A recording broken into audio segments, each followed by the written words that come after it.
What's up, guys? It's Woogle with Woogle's Outdoors, and you're watching Deranged Survival.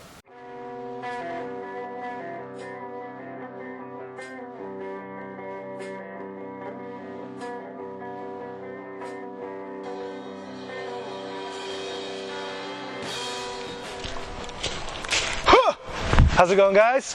This is Eric with Deranged Survival, and I just want to say thank you for Woogle Outdoors for the intro. Go check out his channel when you get a chance. I'll put his name on the screen somewhere for you guys. But today, I'm doing an overnight camping trip.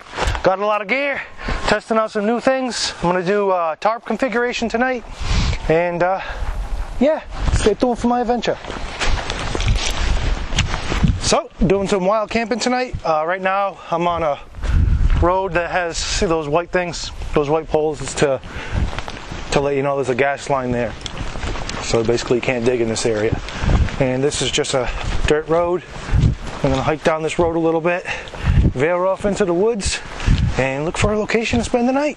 It's currently the middle of January. It's going to get cold tonight, probably below 20 degrees. So I'm going to pick a place that has a lot of firewood. Basically, if there's a large fallen down tree or something like that, it's basically where I'm going to set up camp. I'm going to do a tarp shelter.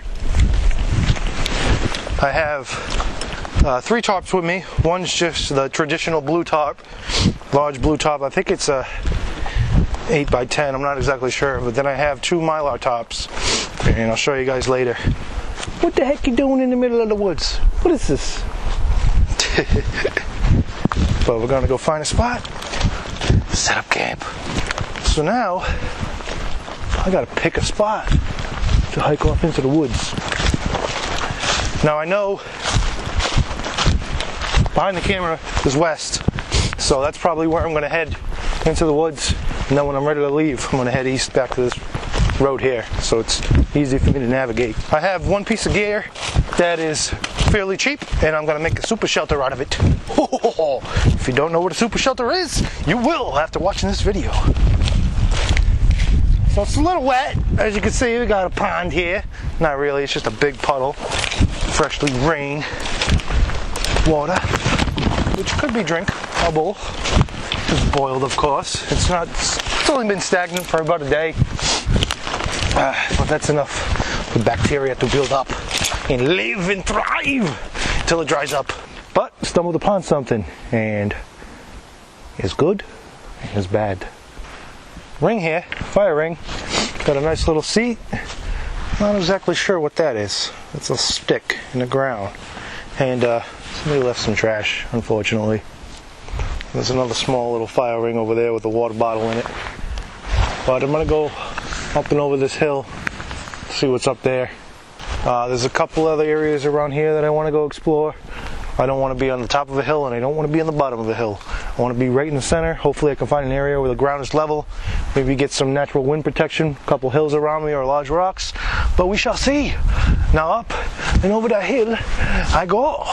So the top of the hill has nothing but woods behind it, but it looks like there's a overlook coming up ahead. I really have no idea where I am, but I'm just exploring. Sometimes it's fun to go off the beaten path, because you never know what you're going to stumble upon.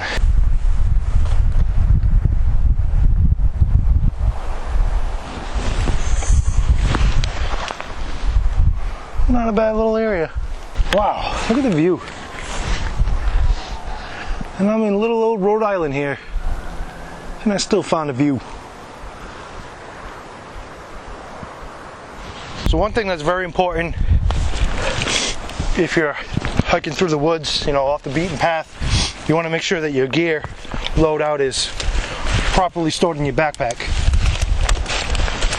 Ooh.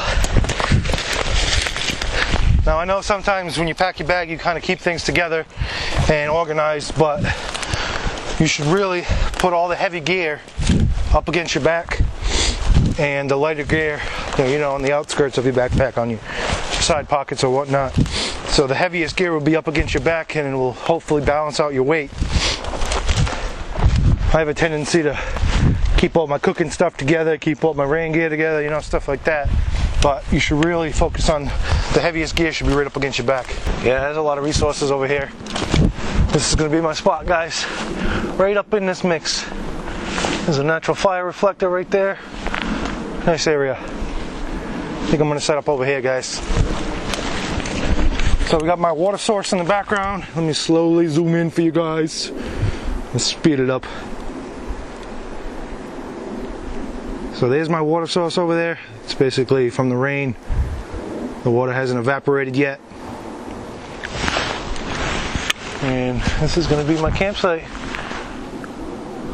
Ooh, we got some turkey vultures flying overhead. I don't know if you guys can see them up there. A couple of them.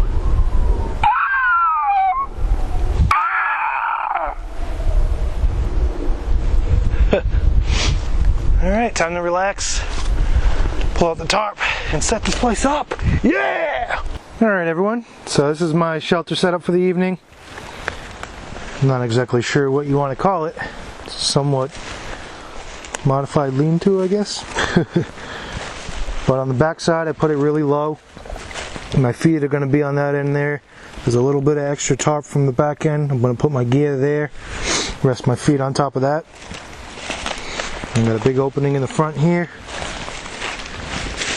I have another mylar top. I'm going to fill this area with leaves, put another mylar top over it, and lay on top of that.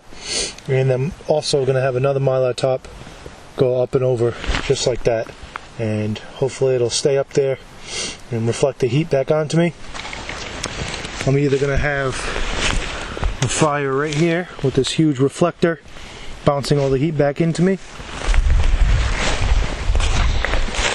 or I'm going to have one out here in this larger area, depending on how the fire reacts when I set it all up. If the fire starts to get too close to my shelter, I'm going to move it out over here as opposed to really close over there. Now I got this stick bracing up the front end right now. That's just so I can get out in and out fairly easy, but probably at night I'm going to pop it off and it just lowers it a little bit more just to keep the wind off me. But that's my cheap shelter here. This tarp, I don't know, I had it for years, but it probably cost $5, $10, and the cord that I'm using costs 88 cents. So you can easily make a shelter for fairly cheap. And I also have a shower curtain. I paid $5 for it, but you can probably get one at the dollar store for $1. I tried to find one that was see-through. Unfortunately, I couldn't, so I got one for $5 instead. I'm probably going to drape it over the front end here and hopefully reflect the heat in and not let it escape out. And hopefully the fire will keep me nice and warm. I got the sun beaming through the trees in the background over there. There's actually a puddle of water down there that I showed you guys earlier. And that's my water source. So time to unpack the rest of my gear, throw it all in here, keep it protected from the elements in case it does start to rain. The clouds are starting to fade away, so hopefully it'll be a nice clear night. And I'm just gonna relax and enjoy the sights and sounds of nature, like I always do. And yeah, so I got some stuff I want to talk to you guys about later on in the evening when it's time to eat. So I was walking over here to get my bag, just placed it on the rock here to keep it off the wet ground, and I stumbled upon some fungus, and I believe it is called Jew's ear. Now that's the common name, that's not the scientific name. I don't know the scientific name, and I'm probably never going to remember it, but I'm pretty sure this is what it is, and if it's wrong, later on I'll put the name on the screen for you guys. So here's the fungus here. It's growing on a dead branch that I just found, and I picked it up so I can get a better angle. But I believe this is Jew's ear, and it's very squishy, and it's actually edible. But I'm not gonna, test that out here. I'm not 100% sure. But that's what it looks like. Kind of looks like dried up grapes or raisins. Did you guys know that raisins and grapes are the same thing? But I believe that is Jew's ear. Now that's a shelter. So, eventually at night I'm going to drape this down a little bit. It's probably going to be about a foot off the ground. And I'm going to have a fire in this direction over here to keep me warm. Got a nice mylar top in the background there. Just draped it over my ridge line.